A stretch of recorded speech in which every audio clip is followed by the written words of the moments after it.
and share the screen. Oh, sorry. So stop sharing. I forget this one. Share computer sound. Okay. Okay, today we will see two examples at the application layer. So one is you should be very familiar. So is HTTP, and another one is FTP, File Transfer Protocol. So FTP previously very famous, now not used quite often. Next class we will do the email as well as DNS. So then we finish our application layer. So as for HTTP, so is the web browser. So you have the web, and you run the protocol is HTTP. So HTTP, have the web page consists of a lot of objects. These objects can be HTML file, it can be image, it can be small Java applet, and audio file, video file, so it will associate.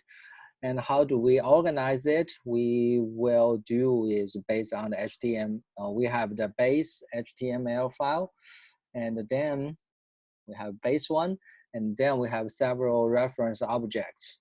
Each object is addressable by a uniform resource locator, so we call the URL. So if you do the TCP, you can you do the circuit programming, you can also use the URL as the host name. So this one is uniform, so uniform resource locate.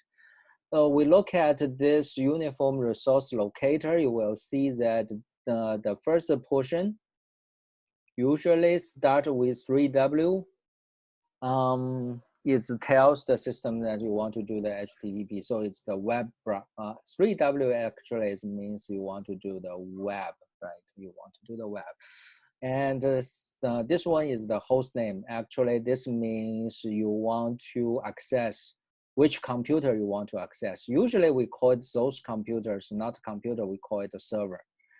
So which server you want to access. So this one is, for example, 3w.hpu.edu, then you want to access HPU web server.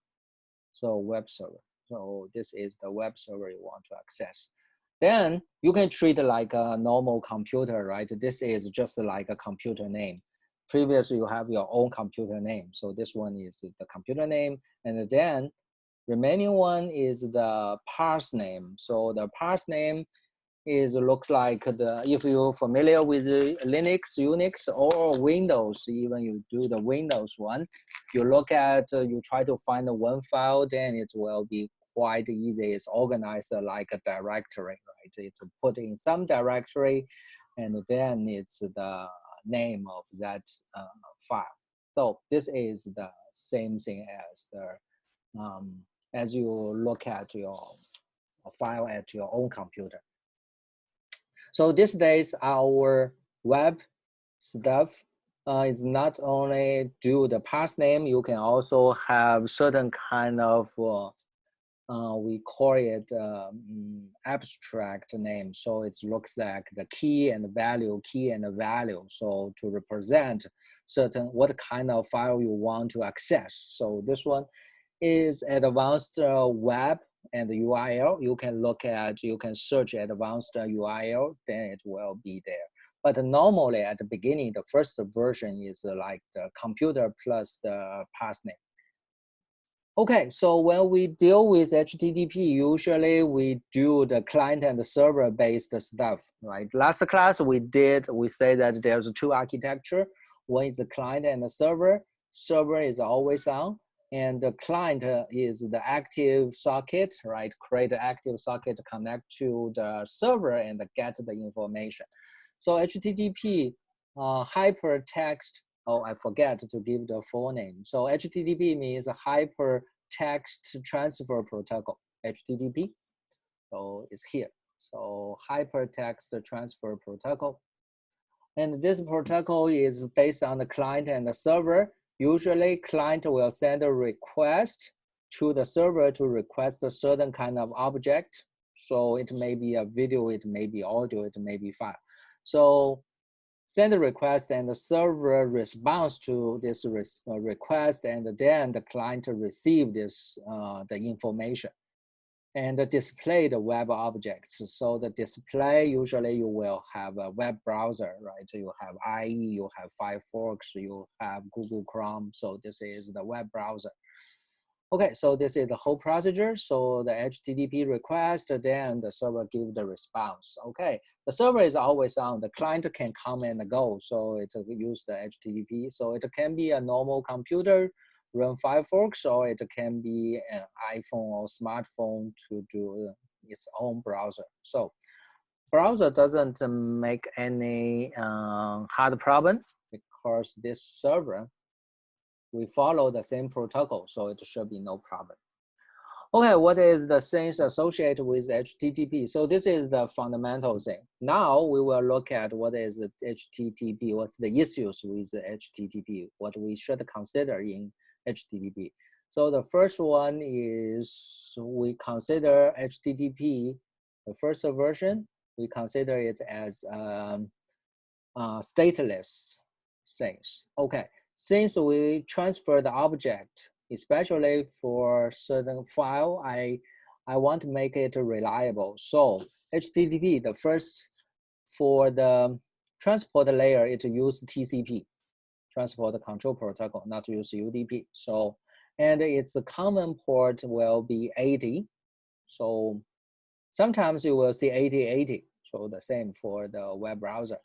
And the server accepts the TCP connection from the client. So the server side is the passive socket and the client side is the active. So active socket. So HTTP message is exchanged between browser and the web server. When it's finished, then the TCP connection closed. You can see at this version,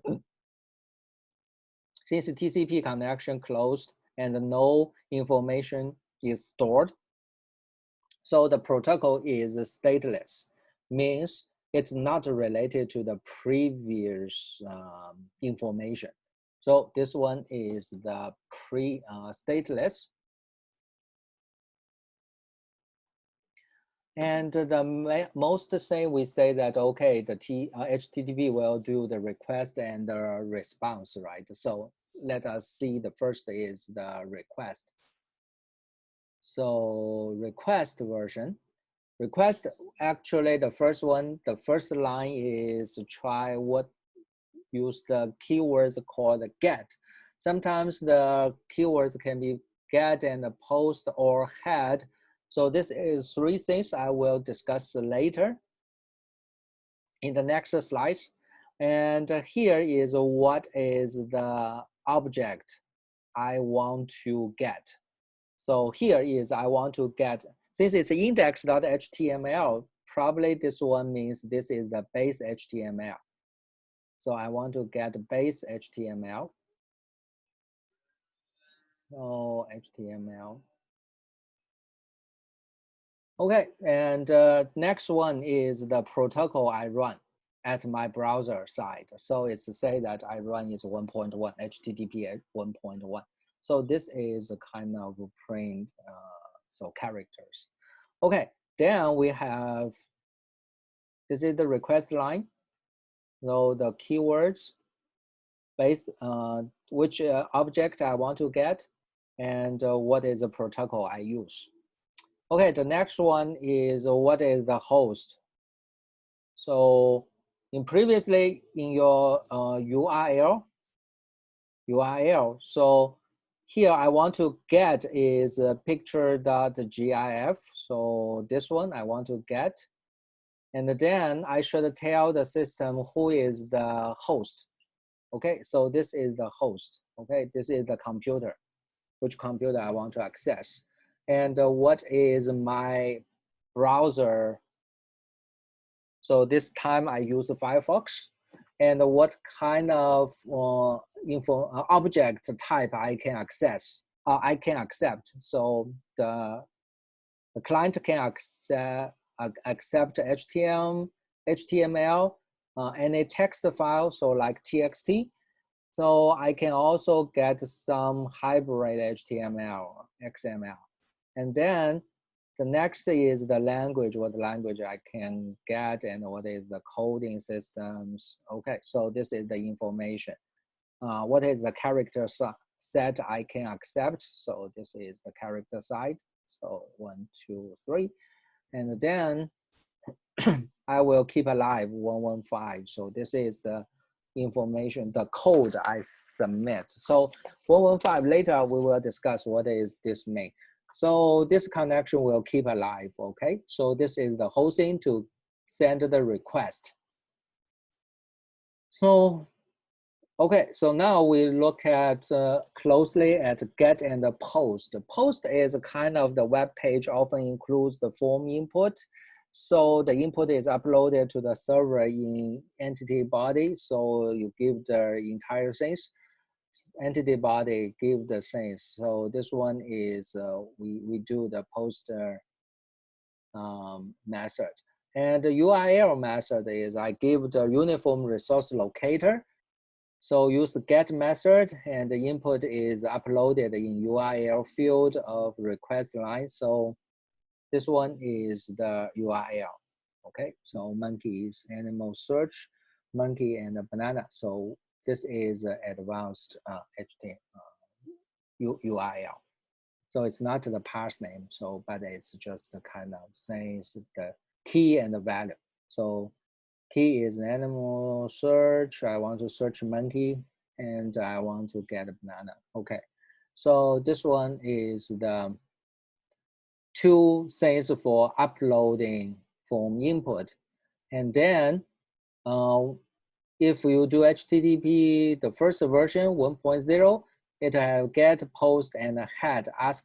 Head is ask server to leave requested object out of response. Okay, this one we don't quite use often. So 1.1, besides the first three, I get put and delete. Okay, I can upload file in entity body to parse specified in URL field, or I can delete that URL field. So this one is just to get two things more. So put and delete. Okay, so this is the request. And what is the response? Actually, the response is I will give you what is the protocol type. And I will give you the status code. And then what is the data for the file I get, and what is the server. Okay, so all these other things is accept ranges in bytes and the content length. It will give you the content length 2,652. This one is useful for TCP, right? So it will know that how long it will be, how big the length it is. And then we have the timeout. We set out the timeout for transfer and the maximum segment size, 100 bytes. Okay. This is useful for the client to set up the TCP, right? So transfer request. Okay, so then it will keep alive to transfer the data. And then the next one is the data. Okay, then those data will through TCP connection and sent to the client side together with this protocol head. Okay, so when at the first line, we have the status code. Status code 200 means okay, so you can get the message and get the information and show on your web browser. So it's succeed, everything is good. So 301, it means that this location, this object has been removed and the new location will be provided later. And 400 means it's a bad request. The request message is not understood by the server, but most of the time you do not find that document. You will see this one at your browser is 404, right? Not found. This means your requested document is not there. 505 is a version not supported. For example, your version is 1.0, but it's you provide to say that I can accept 1.1, but it's only support 1.0, then it's not supported. Okay, so HTTP version has the problem. Okay, so this is the fundamental of HTTP. So any question based on the request and the response? So any question?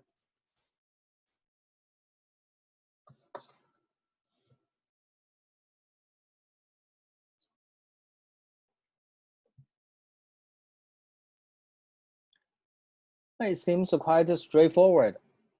But actually, if you deploy HTTP, you may have some questions from the client and also have some issues from the server side. Okay, so let us see what is the problem from the client side. So the client side, usually your web page will ask you to, for example, if you go to Amazon, so you will do username and password. Okay, so HTTP get this username and password and deliver your account information and what's your past experience associated with Amazon.com. Okay, and after one day, so you shut down your computer, and after one day, you want to access Amazon again. Then it will ask your username and password again. So if you do Amazon these days, you do Amazon probably will quite often, right? So if you do this quite often, you will be asked username and password all the time. Every time you will be asked. So this one you will get tired and to repeat those information again and again. And those information through the network. So although you may have HTTPS, it's not that secure. Or it means you get tired. It only means you get tired. So what we solve this kind of question is from the client side. Stateless, because you do the stateless, then there's no way for you to solve the problem. Because when you close the TCP connection, everything related to HTTP you input in the web browser will be disappear. Okay, so in order to deal with this problem, many websites use cookies, right? Cookies. So this is cookies. And what is the full components associated with cookies? Then we have the cookie headline of the HTTP response message and the cookie headline in next HTTP request message. Cookie file kept on user's host, managed by user's browser at the backend database at website. Okay, let us see one example. I will not let you see that words. So I have one client maybe called Susan. Okay, so Susan. Well, Susan want instead of go to the Amazon, she goes to eBay. Okay, so the eBay,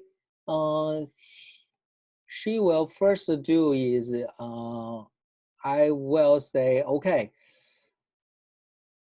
I go to the Amazon server and create ID 1678 for users and create the entry.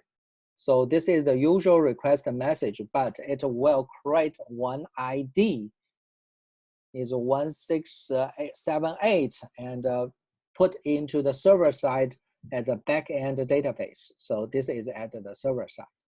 When server responds it will say that, okay, here is HTTP response, but I will say that set cookie with this number, 1678. Your information will be indexed by 1678. Okay, so you have database inside and maybe your username and the password, and we have one number is the index associate. So I hope you finish the database so you know that this one is the index number associate. And then next time Susie want to access again, she will do is not put the username and password again, but it will first set up the request, but with the cookie number. And then the server will look at this index and get the information, specific information, and back to the style. So back to the Susan. And now Susan established. So you have Amazon. So Amazon, you can manage. Previously, she has eBay. Now it has Amazon.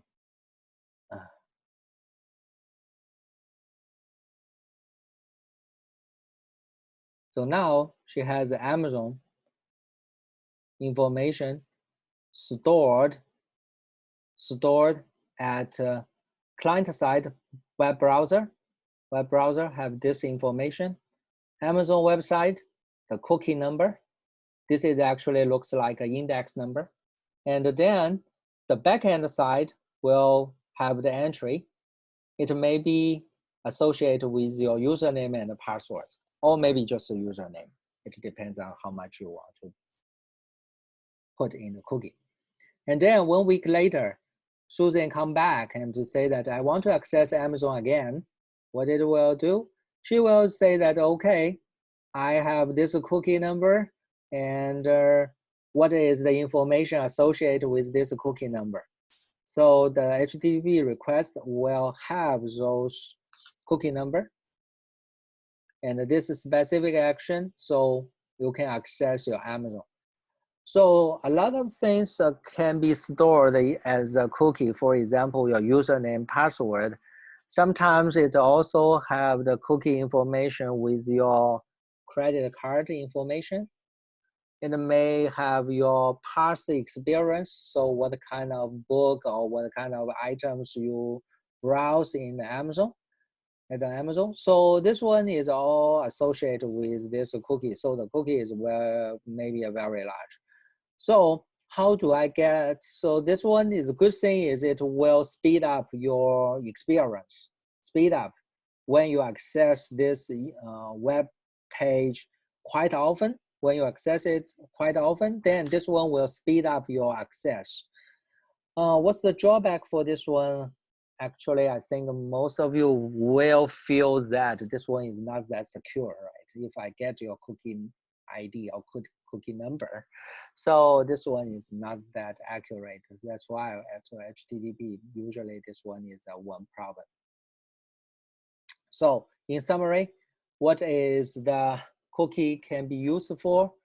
So put your username and password, authorization, your shopping carts, your recommendations, and the user session state like web email systems, your email address, so like that. How to keep your state is quite easy. With protocol endpoints, maintain state at the sender and the receiver over multiple transactions, and HTTP messages carry states. So your HTTP message will have the cookie number you will carry. Okay, so what is the bad side? So good thing is so our machine learning can learn through your cookies, but the bad thing is the security issue, your privacy issue. So you should be very careful to use cookie when you deal with the web page. Okay, so any question?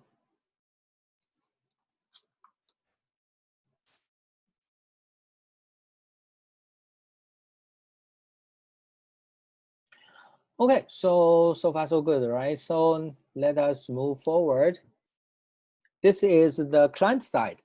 So the server side, when we deploy a server, so we say that HTTP, usually HTTP will serve a lot of customers, right? It's consider about the Google.com or Microsoft.com, this kind of big web server.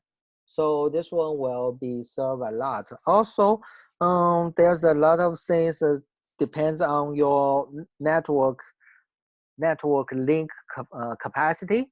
So the server side, we may also consider that we don't put everything or don't put just put one server for the web because this accessibility is not that good. So the server side, we will have the caches. So this is we call the web caches. So the goal is okay. I want to satisfy client request without involving origin server. Why we don't want to involving Orange server? Because this one thing is we try to make it more secure. So Orange server usually keep the copy, which is good, and can update for the other server serve the customer. Another thing is we want to make the client experience better, because sometimes the origin server one thing is the origin server may be too busy. If you let origin server to serve the whole customers, it may be too busy. The second one is it may be another thing is far away to the client. Then client will experience long delay, right? Too far away, then cross too many routers. You have already know there's 4 types of delays in the network. So this is not good. So what we do is, okay, here is the fundamental idea for a web browser. Use the proxy server or web caches. So HTTP will request. So client will send a request to the proxy server. If proxy server has the object, does not have the object, or the proxy server hold the object too old, then it will send the request to the original server from the proxy server, not from client directly. Okay, not from the client this time, not from client directly. It will from the proxy server to do the HTTP request. And original server will give the newest HTTP, newest object and give the response to the proxy server. Then proxy server will store this new object if it's not there, or update the object if his version is too old. Then after it's stored, it will send to the client. Okay, next time when another client sends the request to the proxy server, it will not contact the original server again because it has the newest updated version of the object. Then it directly send a response back to the client. So this is the whole procedure of the web browser, web caching. So the good sign for the web caching is reduce response time. We have already done. Reduce the traffic, yes. And the internet dense with caches enables a poor content provider to effectively deliver content. So too does P2P file sharing. Why this is the third thing I need to mention a little bit. The previous two I have already mentioned is quite easy to understand. So the last one is try to make the poor content providers to effectively deliver content. Let us see this example. So I have the original server here. Assumption is 100 kilobits. Average request is 50 per second, okay? So average data rate to browsers is 1.5 megabits. So access link rate is 1.54, right? So I have 15. So institution, right? So I have 1.5 megabits. And this time, you think the data rate is 1.5 megabit per second. And this, my access link data rate is 1.54. The utilization will be very, very high. So the lane is no problem. Inside this one is no problem. So because the lane here is utilization is very low, it's just 15%. Because I have if I have 10 megabit per second data rate, so it's not that big issue. But the big issue is here. So this link,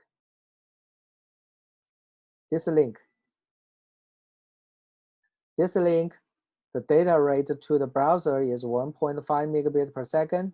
The access link is 1.54. So you will use 99% of this access link. Then this one, the delay will be very long. It's also the problem is to say the internet delay, because you are far away to the original server. So you're far away, so it will be 2 seconds. So the delay is very long.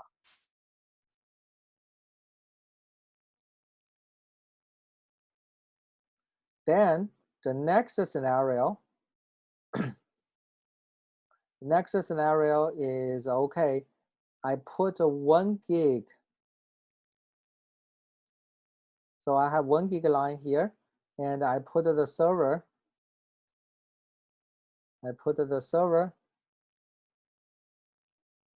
So this one, if I want to reduce it, so I can do the things is I make the access link 100 times.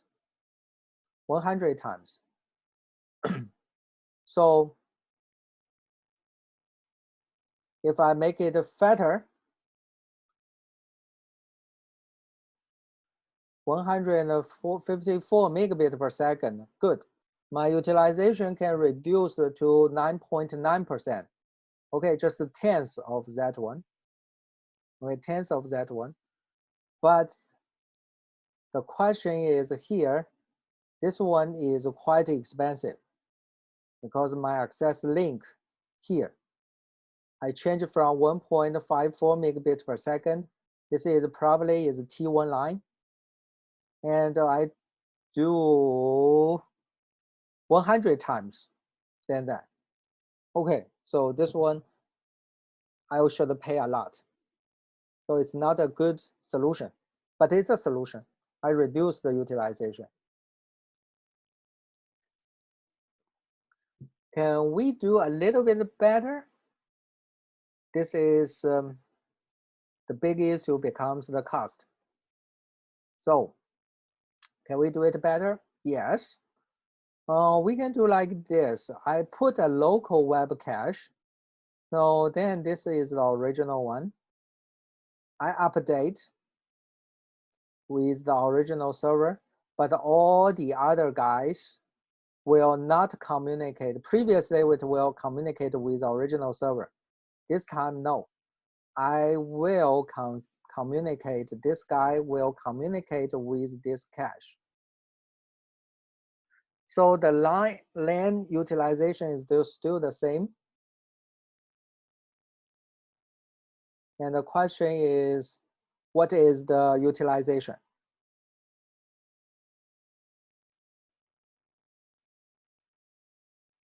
So how do I compute the link utilization and the delay?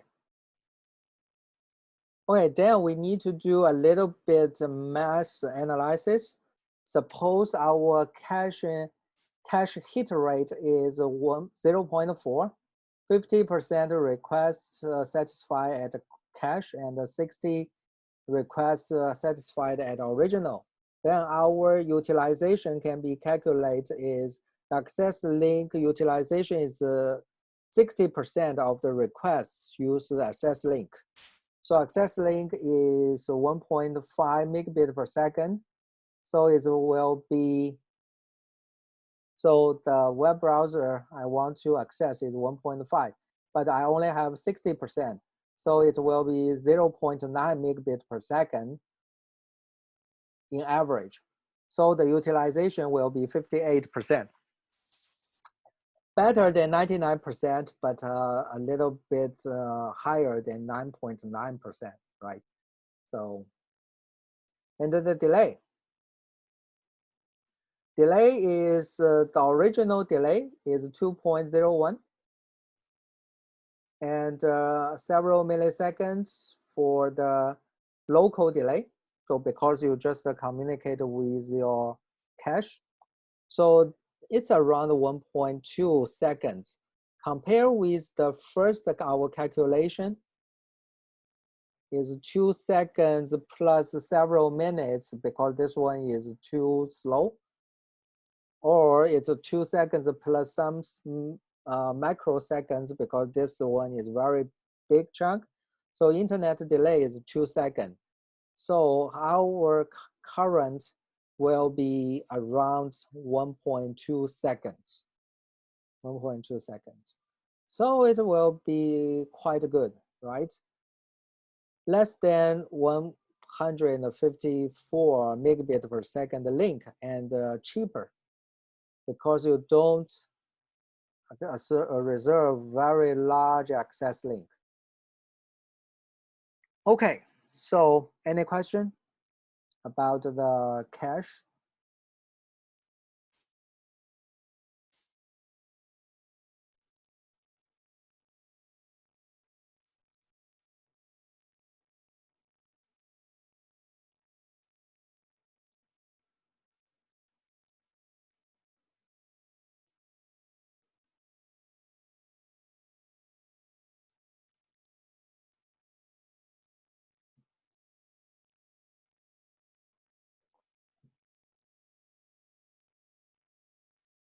Okay, if there's no question, then we move forward. So this chunk is 0.4, right? So the hitting rate is not that big, so that's okay. Still, we can save a little bit and my access, the data rate can be as more. Okay, so now in order to achieve, achieve the caching, then we need some extension of our request and the response. So this one we call the conditional get. So your request, right? So there's a two case. The first case is instead of just send a request directly, it will also associate with certain kind of date, certain kind of date. So it just asks whether you have the date modified since a certain date. If object not modified,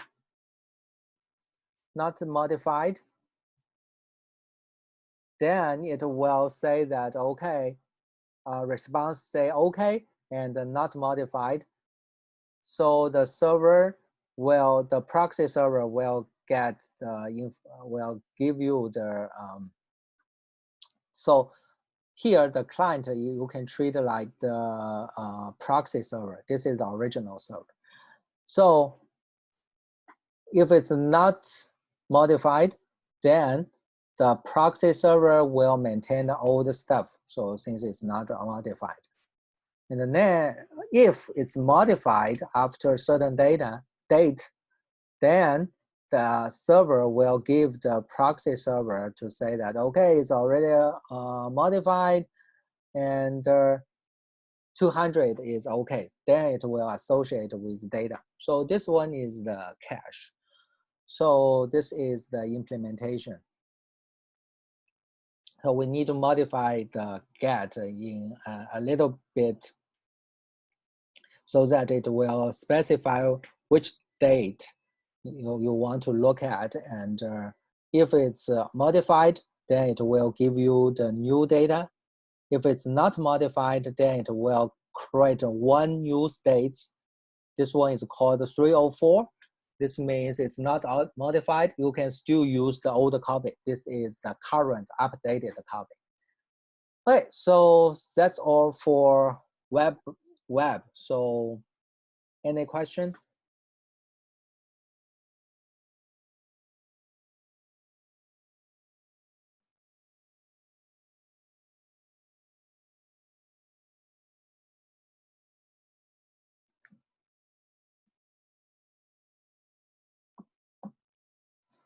Okay, so then we finish our HTTP.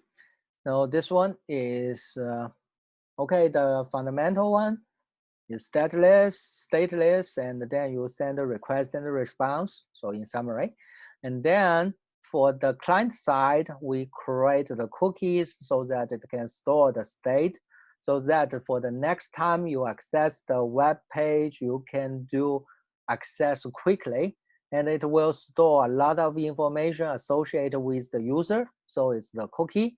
And the third one is for the server deploy, we can use caching so that it will make your performance better to the client. And that's the key concepts for HTTP. Associated with the security, if you go to the, I don't know whether the security class will deal with, we have the HTTPS, so encrypt HTTP. So this one is, I will not cover in this class. If you are interested, you can go to the, I think is should be in the security concentration. Okay, so the next part is the file transfer protocol. Okay, this one I will do very quickly because you will have a homework to do this simple FTP. So FTP, usually you will have FTP user interface to the user, and then you have FTP client and FTP server. So still, FTP is the file transfer protocol. This one is still based on client and the server. So architecture, client and server architecture. And the client side can retrieve the information, and it can store the file, it can retrieve the file from the server, it can store the file to the server, and you can treat the client, the user as client side, and the server is the remote host. So the remote host. It's quite simple and straightforward. So you do FTP, and the port number will be 21 for FTP. So FTP, the port number is 21, and the data connection is server port will be 20. So we have two ports. One is the control, one is the data. Why? Because this is the old style. So our FTP will do the control information will add one pipe, and the data information will add the other pipe. Okay. So then this one, if our data and the control is separate, they are separate, then we call the control connection is out of band. So HTTP is a kind of in-band control systems. Because you have the same port 80, you send a request and the response associated with the data. So this one is called the in-band control. But FTP is more likely, is more do the separate the control and the data connection. So this we call control connection is out of band information, out of band control. What is how to choose in band and out of band is a kind of things is you can think about if your application will focus on the data transfer without so many control information, but all the control information, another scenario is the control information is only at the beginning, but later you just let the data transfer without the control information. Then this one you can do it out of band so that the data connection can fully use of the pipeline, your bandwidth. If you think you need a control step-by-step, very careful associated with the data, then you will consider in-band. Okay, so far so good.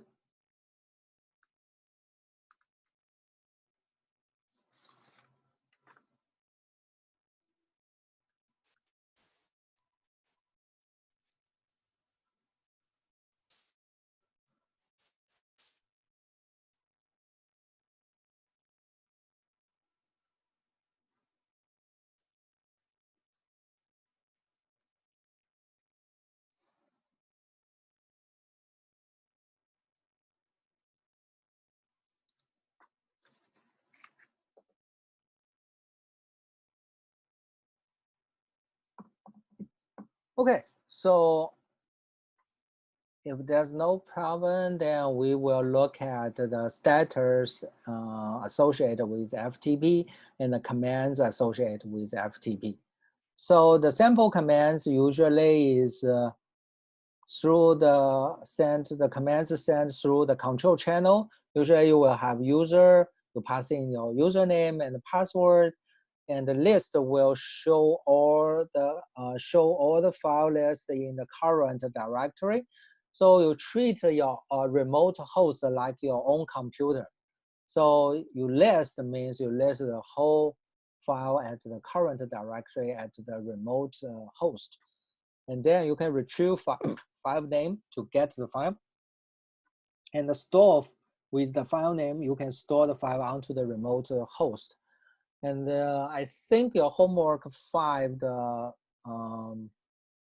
this one, the last homework is doing this simple FTP. So you don't need to worry too much about this HTTP.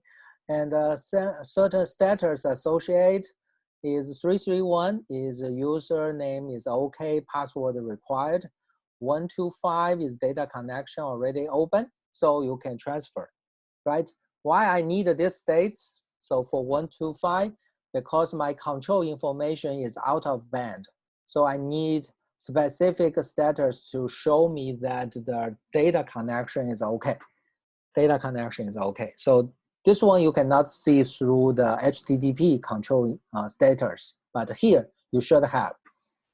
Okay, so if I cannot open the data, then it will be 425. 425 say that cannot open the data connection. So the data connection is down. Because it's out of the band, so you should have specific two status associated with data channel. So at the control channel, you should control the data channel. So this is the data channel information, but it's passed through the control channel, okay? And the last one is the 452. So beginning with 4 is usually is the problem. So this is for FTP. So 452 is error writing file. Okay, so that's the key concepts for FTP. So any questions?